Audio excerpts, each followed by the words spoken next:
Very good morning students. मैं Naresh Malik, lecturer in economics, government senior secondary school Budhakheda Lathar, school education department Haryana के e learning Edusat programme में आप सबका स्वागत करता हूं। आज का जो अपना टॉपिक रहेगा वो रहेगा कॉस्ट, रेवेन्यू और प्रोड्यूसर इक्विलिब्रियम के ऑब्जेक्टिव टाइप क्वेश्चंस। सो हम देखते हैं फर्स्ट क्वेश्चन, यहां शुरुआत करते हैं।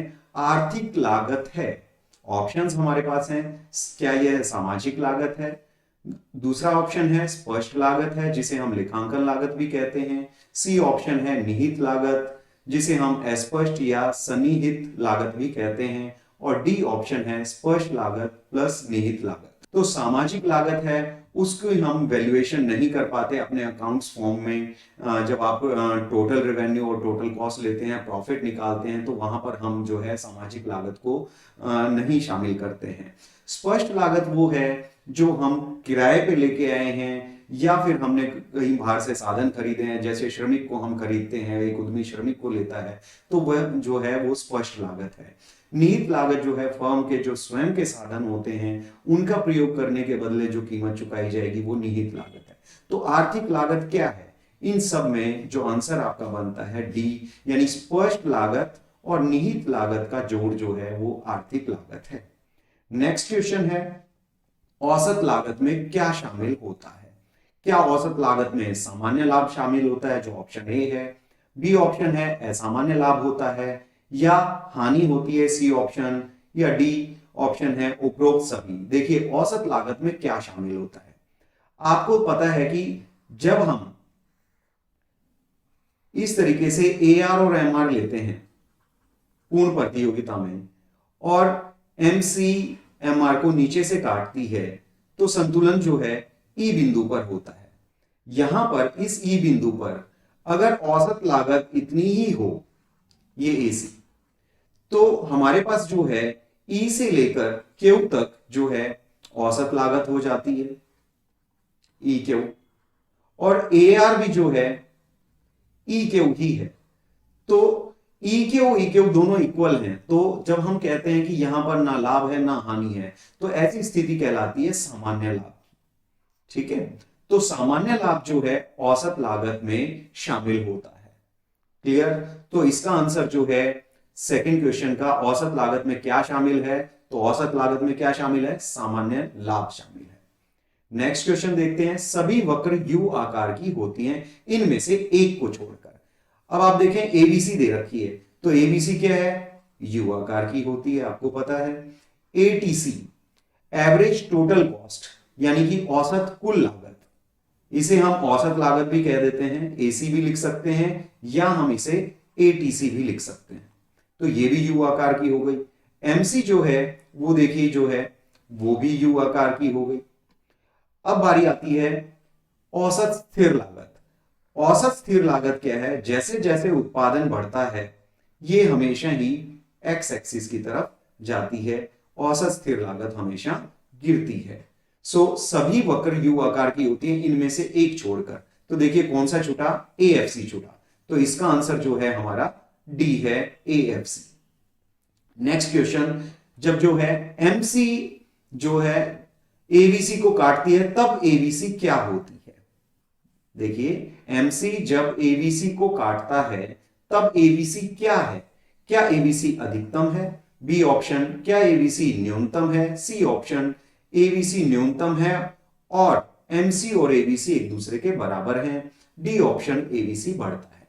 देखिए ऐसे क्वेश्चन को करने के लिए हम क्या करेंगे? ग्राफ का यूज करते हैं। देखिए ये एबीसी है, एबीसी। एमसी जब एबीसी को काटता है, एमसी एबीसी को ये काट रहा है, यहां पे सपोज करो ये ए पॉइंट पे काट रहा है, तब एबीसी क्या है? देखिए ऑप्शंस को चेक करते हैं। एबीसी अधिकतम है। क्या एबीसी अधिकतम है? एबीसी तो कभी भी अधिकतम नहीं होती, वो तो यू आकार की है, वो न्यूनतम हो सकती है। तो पहला ऑप्शन गलत हो गया। अगला बी ऑप्शन है एबीसी न्यूनतम है। देखिए यहां पर एबीसी न्यूनतम है, ये ऑप्शन आपका ठीक है। सी एबीसी न्यूनतम है और MC is equal to ABC. तो यहां देखिए एबीसी न्यूनतम है और दोनों कर्व एक दूसरे को काट रहे हैं। यहां पर जो है MC is equal to ABC भी है, तो हमारा सी ऑप्शन करेक्ट हो गया। डी ऑप्शन देखते हैं, एबीसी बढ़ता है। यहां पर जब एमसी काट रहा है तो यहां पर ये रुका हुआ है, ये बढ़ता नहीं है। जब एमसी बढ़ रहा है, इसके मिनिमम में से जाता है और एबीसी जो न्यूनतम हो गया उसके बाद बढ़ता है। देखिए, और हमें क्या दे रखा है स्टेटमेंट में, एमसी जब एबीसी को काटता है, तो यानी काटने वाला पोर्शन देखना है हमने, तो एबीसी बढ़ता नहीं है, तो ये भी गलत हो गया। हाँ, बी और सी ऑप्शन में देखें आप, तो सी ज्यादा अप्रोप्रिएट है। एबीसी न्यूनतम है, ठीक बात है, लेकिन सी ऑप्शन में देखें एमसी और एबीसी दोनों बराबर हैं, तो इसमें बी और सी में से भी ज्यादा बेहतर जो है आपका सी आंसर है। नेक्स्ट क्वेश्चन, सीमांत लागत इनमें से किससे नजदीकी रूप से संबंधित है? सीमांत लागत आपको पता है क्या होती है? एक इकाई और उत्पादन करने से, अतिरिक्त उत्पादन करने से कुल लागत में या कुल परिवर्तनशील लागत में जो बदलाव आया उसे हम कहते हैं सीमांत लागत। तो इनमें से किससे उसका नजदीकी संबंध है? देखते हैं, क्या वो मौद्रिक लागत से उसका संबंध है? बी ऑप्शन, क्या वो स्थिर लागत से उसका संबंध है? या सी ऑप्शन परिवर्तनशील लागत से है? या डी ऑप्शन अवसर लागत से? देखिए, एमसी जो है वो T C N minus T C N minus one होता है, या MC is equal to T V C N minus T V C N minus one होता है। तो देखिए, जो एमसी जो है वो बदलाव को दिखाता है, और बदलाव यानी कि परिवर्तन, तो कौन सी लागत से इसका कनेक्शन हुआ? परिवर्तनशील लागत से इसका कनेक्शन हुआ। तो हमारा जो आंसर बनता है कि सीमांत लागत इनमें से किससे नजदीकी संबंध रखती है, तो हम कहेंगे परिवर्तनशील लागत से इसका नजदीकी संबंध है। नेक्स्ट क्वेश्चन है, सामान्य लाभ किसका हिस्सा है? तो सामान्य लाभ जो है क्या होता है, पहले ये देखिए। सामान्य लाभ वो लाभ है जो किसी भी व्यवसायी को, किसी भी उद्यमी को व्यवसाय में बनाए रखने के लिए आवश्यक है। अगर उसे ये लाभ नहीं होगा तो वो ये बिजनेस करेगा ही क्यों? वो किसी और के यहाँ काम ना कर लेगा। तो ऐसी न्यूनतम आय जो उसका चूल्हा चौका यानी कि घर चलाने के लिए मिनिमम उसकी जो रिक्वायरमेंट है उतने तो उसे चाहिए ही चाहिए। तो वो किस लागत का हिस्सा है? देखते हैं, स्पष्ट लागत इसका हिस्सा है, सामाजिक लागत इसका हिस्सा है, या स्थिर लागत, या उपरोक्त में से कोई नहीं। तो बच्चों देखिए, स्पष्ट लागत जो हमने पेमेंट की है, एक फर्म जब अपने साधन खरीदती है तो उनको जो पेमेंट करती है वो हो गया। सामाजिक लागत जब उत्पादन हो रहा है, समाज को जो नुकसान होता है जैसे पोल्यूशन वगैरह है, वो लागत हो गई सामाजिक लागत। क्या वो सामान्य लाभ इसका हिस्सा है? स्थिर लागत, स्थिर लागत जो है जिसका उत्पादन से बढ़ने या घटने से कोई लेना देना नहीं है, तो हम कहेंगे सामान्य लाभ जो है वो स्थिर लागत का हिस्सा है। बिजनेसमैन जो करते हैं, जो उद्यमी हैं, जो फर्म्स हैं, वो क्या करती हैं? स्थिर लागत का सामान्य लाभ को हिस्सा बना लेती हैं, तब वो कुल लागत के अंदर चला जाता है। ठीक है, तो इसलिए जब हम कहते हैं सामान्य लाभ, तो इसका मतलब क्या है? जैसे आपने पिछले एक क्वेश्चन में पढ़ा था, A R is equal to A C होता है, तो वो सामान्य लाभ है। तो एसी के अंदर भी जो है वो आपका एएफसी प्लस एबीसी का कॉम्बिनेशन होता है एसी। तो हम फिक्स्ड कॉस्ट के अंदर उसे डाल लेते हैं, तो हमारा जो है वो सामान्य लाभ जो है स्थिर लागत का हिस्सा है। टीवीसी उल्टा एस है, किस वजह से होता है? टीवीसी उल्टा एस है, ये टीवीसी उल्टा एस है, क्यों है? क्या वह घटते प्रतिफल के कारण है? क्या वह दीर्घकालीन उत्पादन फलन के कारण है? क्या वह बढ़ते प्रतिफल का नियम है? या डी ऑप्शन घटते बढ़ते अनुपात का नियम है? देखिए, यहां क्या हो रहा है, टीवीसी पहले घटती दर से बढ़ रहा है, फिर टीवीसी बढ़ती दर से बढ़ रहा है। तो टीवीसी जो घटती दर से बढ़ रहा है तो वो बढ़ते प्रतिफल के कारण होता है, और बाद में जो टीवीसी बढ़ता है वो घटते प्रतिफल के कारण होता है। तो वो जो दोनों हैं, बढ़ते प्रतिफल और घटते प्रतिफल, किसका हिस्सा है? घटते बढ़ते अनुपात के नियम का। सो टीवीसी का उल्टा होना, उल्टा एस होना, वो क्या है? घटते बढ़ते अनुपात के नियम के कारण है। सो डी ऑप्शन अपना ठीक है। नेक्स्ट 8th क्वेश्चन है, लंब रूप अंतर जो है एटीसी और एबीसी के बीच जो है वो किस वजह से होता है? घटते बढ़ते अनुपात के नियम के कारण, पहला ऑप्शन ए, क्या ये आंसर होगा? बी, घटते प्रतिफल के नियम के कारण होगा, या सी, कुल लागत के कारण, या एएफसी के घटने के कारण? तो देखिए क्या है, हम ग्राफ से देखते हैं इसे। देखिए एटीसी एवरेज टोटल कॉस्ट या एवरेज कॉस्ट या औसत लागत ये यू आकार की है। अगला जो है एबीसी वो भी यू आकार की है। एएफसी ये हो गया। तो देखिए क्या है, एटीसी जो है एवरेज टोटल कॉस्ट वो किस किस का कॉम्बिनेशन होता है, average fixed cost plus average variable cost का होता है। तो अगर हम इसको प्लस कर दें इन दोनों को, एएफसी को और एबीसी को, तो देखिए ये ऊपर चला जाता है। तो हम कहेंगे जो लंब रूप है यानी कि वर्टिकल इस तरीके से जो एडिशन है वो किस जो है एबीसी के बीच का जो अंतर है, ये जो पोर्शन आपको नजर आता है सारा का सारा इन दोनों के बीच का, वो क्या है, वो यही तो है एएफसी। तो एएफसी क्या है, ऐसे घटता रहता है। तो एएफसी का जो घटना है वही इन दोनों के बीच की दूरी, ये देखिए पहले यहां ज्यादा है और यहां पर राइट साइड में देखेंगे तो ये दूरी कम है। तो इन दोनों के बीच की जो दूरी है वो एएफसी है। तो एएफसी के घटने के कारण ही जो है इनके बीच का वर्टिकल डिस्टेंस होता है। सो इसका आंसर क्या हुआ, डी इसका आंसर हुआ। नेक्स्ट क्वेश्चन है एएफसी डैश है। एएफसी क्या है, कभी शून्य नहीं होता। बी ऑप्शन ओ एक्स को कभी भी नहीं छूता। सी या आयताकार हाइपरबोला है। डी उपरोक्त सभी। देखिए हम इसको भी ग्राफ से ही देख लेते हैं। देखिए कभी शून्य नहीं होता, ये देखिए यहां पर ये हमेशा ही जो है एएफसी ऐसा लगेगा ओ एक्स एक्सिस की तरफ जा रहा है, ऐसे जाता जाएगा, लेकिन ये कभी भी इसको नहीं छुएगा, बिल्कुल भी नहीं छुएगा।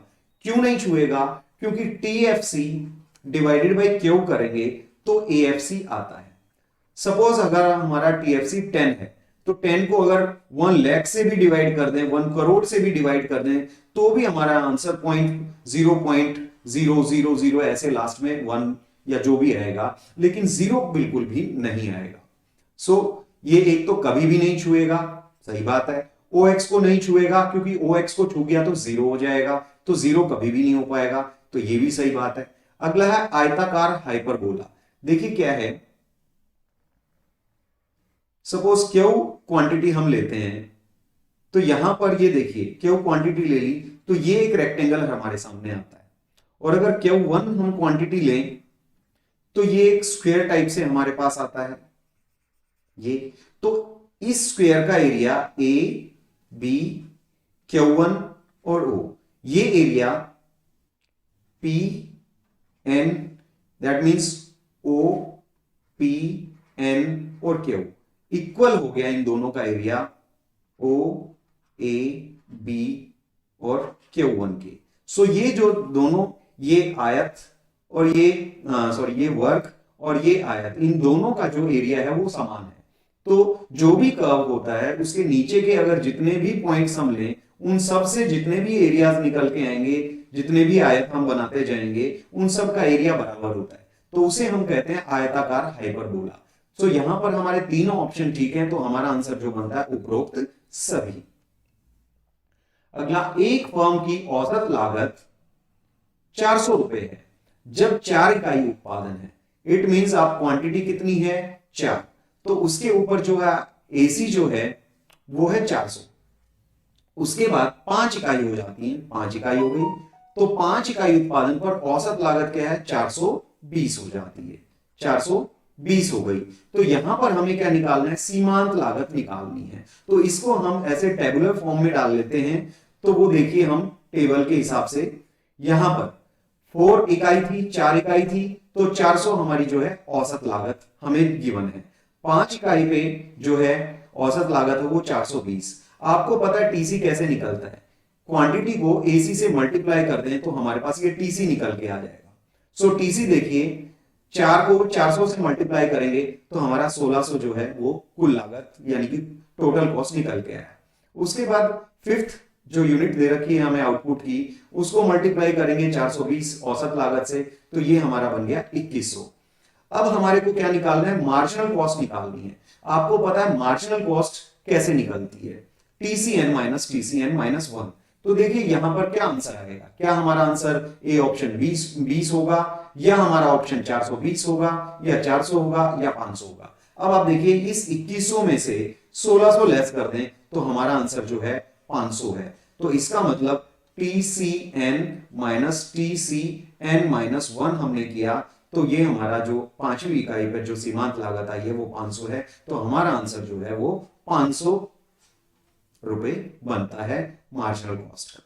नेक्स्ट क्वेश्चन देखते हैं। 4 इकाई उत्पादन पर AFC 10 है, 5 इकाई उत्पादन पर ABC 50 है, तो पांचवी इकाई पर TC क्या होगी? हमें ऑप्शन गिवन है, क्या वो 58 होगी, क्या वो 60 होगी, क्या वो 290 होगी, क्या वो 300 होगी। ऐसे क्वेश्चंस को भी हम टेबल से ही करते हैं। देखिए 4 इकाई पर AFC कितना है? 10 है। तो आपको ये ध्यान में रखना है, आपको क्या निकालनी है? TC।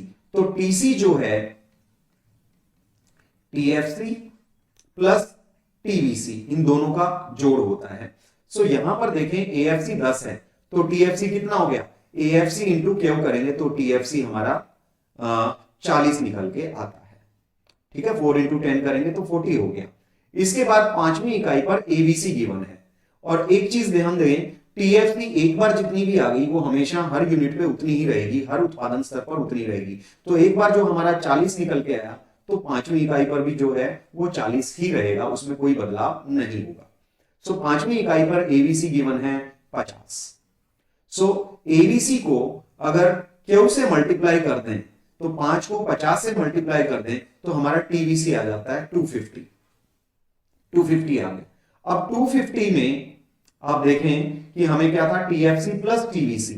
ये देखिए, तो TC निकालने के लिए इन दोनों को ऐड कर दिया जाएगा। तो 250 प्लस 40 ऐड कर देंगे तो कितना बनता है? इन ऑप्शंस में देखें, क्या वो 58 है, क्या वो 60 है, क्या वो 290 है। तो देखिए 250 प्लस 40, ये 290 हमारा आंसर आता है। 300 नहीं होगा, 60 नहीं होगा, 58 नहीं होगा, तो ये 290। उम्मीद करता हूं आपको ये इस तरह के न्यूमेरिकल समझ में आ गए होंगे। नेक्स्ट क्वेश्चन, इनमें से कौन ठीक है? हमें इक्वेशंस दे रखी हैं। TC is equal to AFC into Q plus में ABC इंटू क्यू। अगला है TC TFC plus sigma MC। Next है TVC is equal to ATC multiply by Q minus में AFC into Q. D option TC दीर्घकाल में होती है सिग्मा MC। देखिए A ऑप्शन को देखते हैं हम पहले, AFC into Q. AFC into Q करेंगे तो क्या बनेगा? TFC। प्लस का सिंबल है, प्लस कर देते हैं। ABC इंटू क्यू, ये क्या बनेगा? TVC।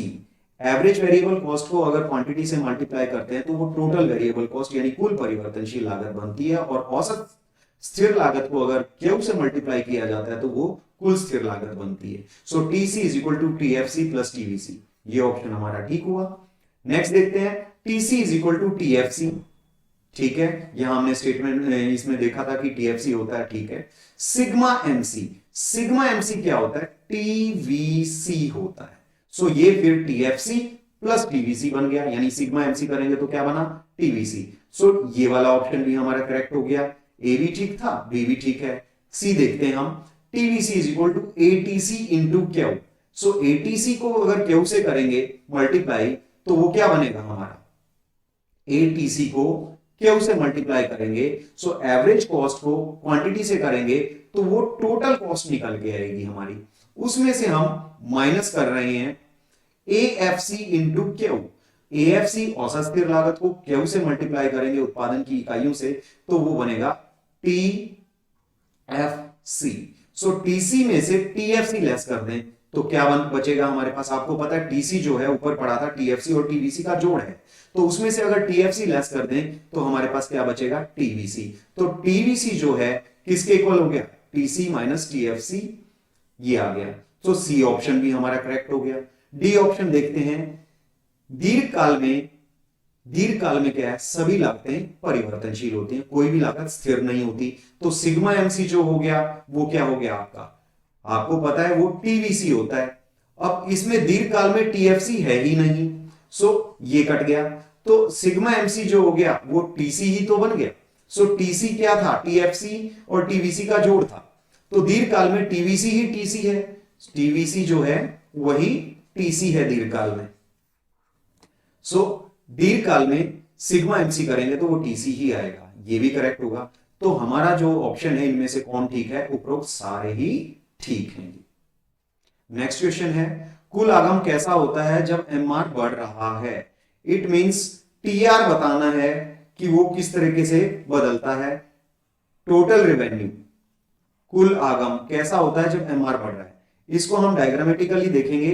पहले ऑप्शंस देख लेते हैं। जब एमआर बढ़ता है तो टीआर में कोई बदलाव नहीं होता। अगला ऑप्शन बी, बढ़ती दर से बढ़ता है। अगला ऑप्शन सी, घटती दर से बढ़ता है। अगला ऑप्शन डी, समान दर से बढ़ता है। देखिए, जब एमआर बढ़ रहा है तो ये देखिए कैसे बढ़ेगा। तो देखिए कर्व को देखिए, पहले थोड़ा, फिर उससे ज्यादा, फिर उससे ज्यादा। तो यहां पर जो है, सपोज करें 2, इसमें 4 जोड़ दिया, फिर 6 जोड़ दिया, तो 2 यहां पर था हमारा, 2 में 4 जोड़ेंगे 6 हो गया। सिग्मा एमआर करते जा रहे हैं और 6 और 6 12, इस तरीके से। तो यहां पर देखें एमआर जो है जैसे जैसे बढ़ता जाएगा, 2 होगा, 4 होगा और 6 होगा। तो 2 होगा तो हमने 2 ऐड किया है, फिर 4 है तो हमने 4 ऐड किया है, तो ये बढ़ती दर हो गई। 4 ऐड किया है, फिर 6 ऐड किया है हमने, तो ये इस तरीके से। तो देखिए पहले कम, फिर उससे ज्यादा, फिर उससे ज्यादा, इसे हम कहते हैं बढ़ती दर। तो जब एमआर बढ़ता है तो टीआर में कोई परिवर्तन नहीं होता।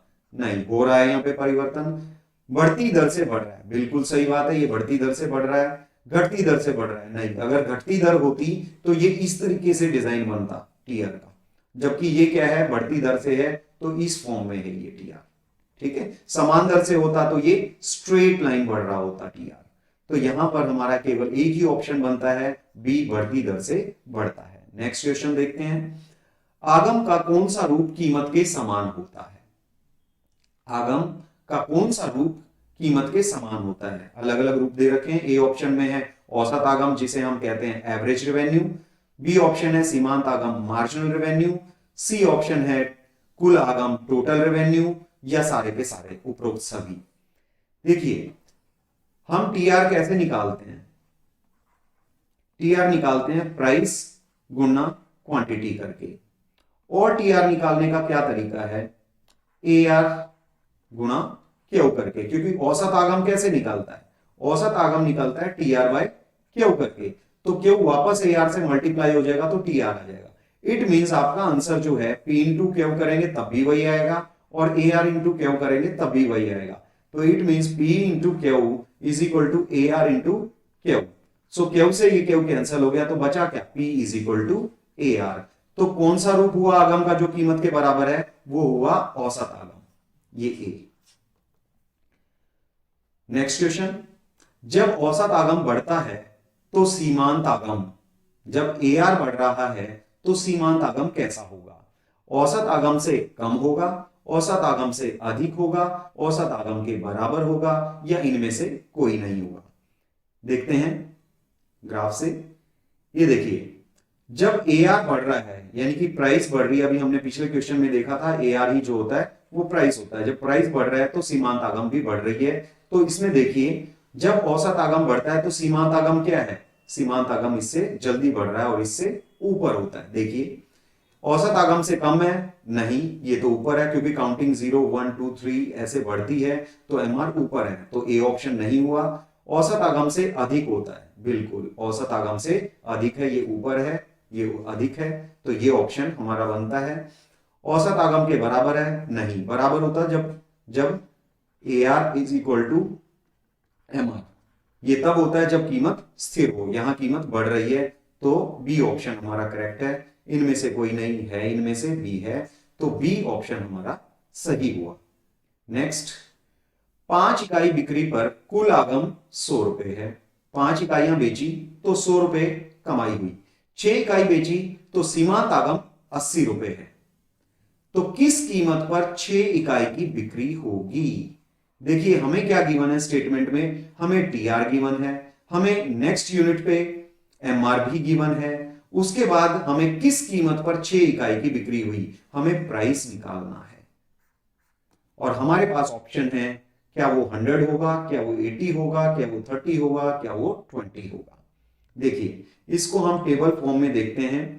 हमें स्टेटमेंट देखिए, 5 इकाई पर टीआर क्या है 100, 5 इकाई पर टीआर कितना है 100।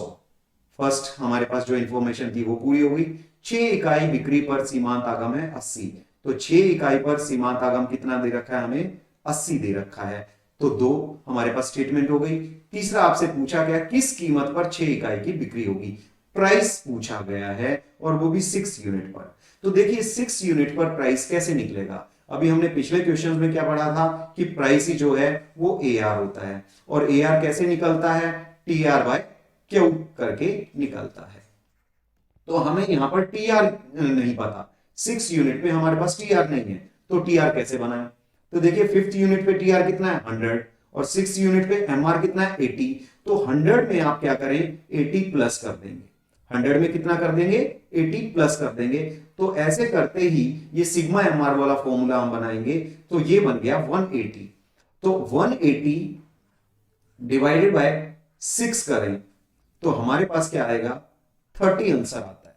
सो 30 जो है प्राइस निकल के आएगा। तो देखिए 100 नहीं है, 80 नहीं है, 30 हमारे पास गिवन है, तो ये 30 हमारा आंसर हो गया। तो 20 भी नहीं है, सो 20 भी नहीं हुआ। तो 16th का आपने आंसर देखा कि कैसे आपने सॉल्व करना है। जब आपके पास MR गिवन है तो सिग्मा MR करेंगे, TR बनाएंगे और TR बाय Q करेंगे तो प्राइस निकल के आ जाएगा। नेक्स्ट क्वेश्चन है, यदि एक फर्म कीमत कम करके ही अधिक मात्रा को बेच पाती है, इट मींस प्राइस कम किया तो आपकी जो क्वांटिटी की सेल है वो आपने बढ़ा दी। जैसे जैसे फर्म की बिक्री बढ़ती है तो फर्म का MR क्या होगा, तो आपको MR फाइंड आउट करना है। तो इसके अंदर देखें क्या वो AR से अधिक होगा, क्या वो AR से कम होगा, या AR के समान होगा, या वो 0 होगा, शून्य होगा। देखते हैं इसको भी। देखिए AR जो है उसे हम डिमांड कर्व भी कहते हैं, मांग वक्र है। तो जैसे जैसे कीमत कम करेंगे AR यानी कि प्राइस जैसे जैसे कम करते जाएंगे, जो है आउटपुट सोल्ड जो है वो बढ़ता जा रहा है। तो इस केस में जब प्राइस कम होता है तो MR तेज गति से गिरता है और AR से नीचे होता है। सो देखिए क्या है, ऑप्शंस देखते हैं हम। AR से अधिक है, नहीं, AR से नीचे है, AR से कम है, सो बी ऑप्शन हमारा आंसर हुआ। अगर AR के समान होता तो जैसे हमने पहले पढ़ा था कि price is equal to AR is equal to MR, जब प्राइस सेम होती है तब ये OX के पैरेलल होता है, यहां तो ये कम होता हुआ है, सो AR के समान भी नहीं होगा और शून्य तो है ही नहीं। ठीक है, तो AR से कम है, क्योंकि शून्य अगर लेंगे तो AR से कम ये यहां पर भी है, ये यहां पर भी है और ये नेगेटिव में, तो हम कहेंगे ये AR से नीचे ही है, कम ही है। तो एक अकेला ऑप्शन हम शून्य को यहां पर नहीं लेंगे, हम AR से कम वाला ज्यादा एप्रोप्रिएट हमारा आंसर है। नेक्स्ट क्वेश्चन, एक उत्पादक संतुलन में होता है जहां MR is equal to MC हो, कीमत इज इक्वल टू MC हो, MR MC से ज्यादा हो, या MR is equal to MC हो और MR को MC जो है MR को नीचे से काटे। देखिए कौन से वाला ज्यादा इसके अंदर बेहतरीन लग रहा है, तो हम डायग्राम ही बना के देख लेते हैं।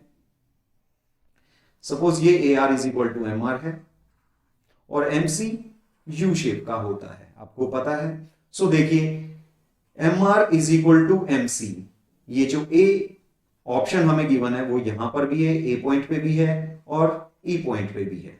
सो यहां पर भी MR is equal to AR है, A पर भी है और E पर भी है। कीमत इज इक्वल टू MC, वो हो सकता है पूर्ण प्रतियोगिता में कीमत इज इक्वल टू MC, यहां पर भी है और यहां पर भी है, दोनों पर है। MR ज्यादा है MC से, MR ज्यादा है MC से, वो बीच में है, तो ये इतना सकल लाभ मिल रहा है फर्म को। MR is equal to MC, वो यहां पर है और MR को नीचे से काट रही है MC, ये नीचे से काटेगी तो यहां पर ये इतना हमारे पास लाभ और मिल जाएंगे, तो फर्म के लिए जो है आउटपुट बढ़ाएगी। तो ये दोनों लाभ उसे मिल जाते हैं। तो लाभ अधिकतम तभी बन पाता है जब MR is equal to MC हो और MC MR को नीचे से काटे। ये दोनों शर्तें जो हैं उत्पादक के संतुलन की हैं, तो हमारा आंसर जो है वो आंसर डी है, यहां पर बिल्कुल सही आंसर। नेक्स्ट क्वेश्चन देखते हैं, सम विच्छेद बिंदु ब्रेक इवन पॉइंट दर्शाता है। क्या दर्शाता है? क्या वो हानि दर्शाता है? क्या वो सामान्य लाभ दर्शाता है? या वो सी ऑप्शन असामान्य लाभ दर्शाता है? या डी ऑप्शन उपरोक्त में से कोई नहीं? ध्यान लगाएं, रिकॉल करें, ब्रेक इवन पॉइंट क्या है, समविच्छेद बिंदु। देखते हैं डायग्राम से। देखिए यहां पर टीसी है जो कि उल्टा एस है, येलो कलर का आपको दिखाई दे रहा होगा कर्व, और ग्रीन कलर का देखें आप वो है टी आर। ए और बी पॉइंट देखिए, ए और बी पॉइंट पे टी आर और टीसी दोनों एक दूसरे को काट रहे हैं, तो ये जो है इसी को ही हम ब्रेक इवन पॉइंट कहते हैं, जहां पर फर्म को सामान्य लाभ प्राप्त होता है। सो ए और बी पॉइंट सामान्य लाभ प्राप्त कर रहे हैं, तो यही जो है आपका समविच्छेद बिंदु होता है। क्लियर? और बीच में इन ए और बी के अगर देखें तो यहां पर ये जो है ये असामान्य लाभ हैं, और बीच में जो है जहां पर सबसे ज्यादा लाभ दिखाई देगा ये उत्पादक का संतुलन होगा। यहां से ये एक नया क्वेश्चन और इसके अंदर जुड़ सकता है ऑब्जेक्टिव टाइप का कि इसमें संतुलन कहां है। तो आप बीच में देखें तो जहां बीच में आपको नजर आएगा ये गैप टी आर और टीसी का अंतर अधिकतम है, तो नीचे देखेंगे तो आउटपुट Q1 पे उत्पादक का संतुलन होगा। नेक्स्ट क्वेश्चन, डैश बिंदु उत्पादन बंद बिंदु है।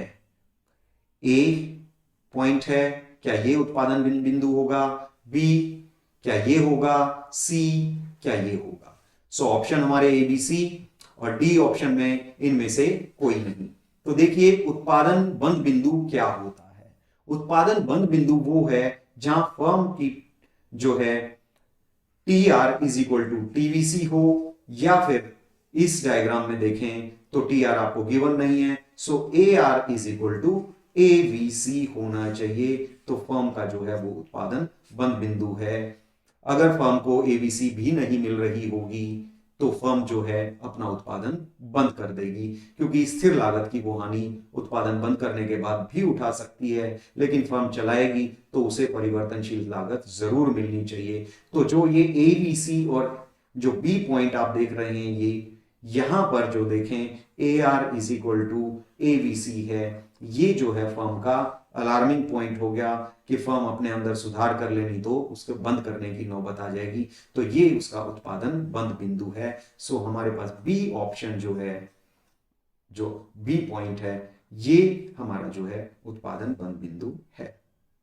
नेक्स्ट क्वेश्चन, डैश बिंदु उत्पादक के संतुलन को दर्शाता है। कौन सा बिंदु उत्पादक के संतुलन को दर्शाता है? पीछे हमने एक क्वेश्चन पढ़ा था कि संतुलन वाला, वो देखिए इस ऑप्शन में से ए ऑप्शन है क्या वो ए पॉइंट है, बी ऑप्शन है क्या वो बी पॉइंट है, सी ऑप्शन क्या वो सी पॉइंट है। देखिए ये पॉइंट यहां पर M C is equal to M R है, ठीक है। बी पॉइंट यहां पर अगर आप देखें तो ये ए एफ और बी, ये फर्म का सकल लाभ ग्रॉस प्रॉफिट मिल रहा है, और अगर आगे चलते हैं फर्म उत्पादन बढ़ाती है तो यहाँ पे ये ग्रॉस प्रॉफिट फर्म को बी एफ और ई ये और मिल जाता है, तो सकल लाभ उसके मैक्सिमाइज हो जाते हैं, अधिकतम हो जाते हैं। तो फर्म जो है ई बिंदु के ऊपर जो है वो संतुलन में होगी, ठीक है। सो डैश बिंदु उत्पादक के संतुलन को दर्शाता है, तो ई बिंदु दर्शाता है, और ई बिंदु हमारे पास ऑप्शन में ही नहीं गिवन है, ए बी और सी गिवन है, तो सी इसमें है ही नहीं डायग्राम में। तो देखिए हमारे पास ई ऑप्शन बनता है, तो अगर नहीं दिया गया तो इस तरीके से क्वेश्चन के अंदर मिसप्रिंटिंग भी हो सकती है, या फिर क्वेश्चन आपको कंफ्यूज करने के लिए दिया होगा। तो अगर आपके पास सी ऑप्शन है ही नहीं तो इनमें से कोई नहीं आपके पास आंसर बनता है, ठीक है। नेक्स्ट क्वेश्चन, उत्पादक के संतुलन बिंदु के बाद कुल लाभ डैश हैं। क्या होते हैं कुल लाभ? उत्पादक के संतुलन बिंदु के बाद कुल लाभ बढ़ते हैं, बी ऑप्शन, या ये ऑप्शन घटते हैं, या स्थिर रहते हैं, या उपरोक्त में से कोई नहीं। देखिए आपको पता है एम सी एम आर को नीचे से काटे, ऊपर से वाले पॉइंट को हम नहीं लेते संतुलन, ई पॉइंट हमारा संतुलन है। यहां पर आप देखें फिर कह रखा उत्पादक के संतुलन बिंदु के बाद बात देखें तो MC ज्यादा हो जाएगा MR से, जो कि आपको दिखाता है कि ये पोर्शन इधर जो है वो लॉस है। तो आपके ये जो सकल लाभ थे ये कम हो जाएंगे, तो यहां पर आपका जो है लाभ कम हो जाता है, तो कुल लाभ घटता है। तो ए ऑप्शन हमारा आंसर बनता है यहां पर, कुल लाभ घटता है। नेक्स्ट क्वेश्चन, उत्पादक का संतुलन डैश उत्पादक इकाई पर है, डैश उत्पादन इकाई पर है। तो यहां पर आपको ये एक टेबल गिवन है, MR गिवन है, TC गिवन है। तो आपको बताना है क्या 4 इकाई उत्पादन किया जाए तब संतुलन होगा, 3 इकाई उत्पादन किया जाए तब संतुलन होगा, 2 इकाई पे होगा या 1 इकाई पे होगा। तो आप देखें ऐसे क्वेश्चन को करने के लिए ये MR है, MR को आप क्या करें TR में कन्वर्ट कर लें, TR में से TC लेस करेंगे तो वो आपका पाई यानी कि प्रॉफिट आ जाता है। ठीक है, सो देखें यहां पर, तो TR हमने 10 में 10 जोड़ा 20, 20 प्लस 10 30, 30 प्लस 10 40। इट मींस आपने सिग्मा MR करके TR बना लिया। TC गिवन था, तो TR में से TC लेस करें, 10 में से 12 लेस करें माइनस का 2 हो गया, 20 में से 16 लेस करें 4, 30 में से 20 लेस करेंगे तो 10, और 40 में से 32 लेस करेंगे तो 8 हमारा आंसर आता है। तो देखिए उत्पादक का संतुलन वहां होगा जहां लाभ अधिकतम होगा, तो लाभ अधिकतम है 10, और ये 10 किस इकाई पर है, 3 इकाई पर है। तो 3 इकाई जो है उत्पादक का संतुलन, तो बी ऑप्शन हमारा आंसर बनेगा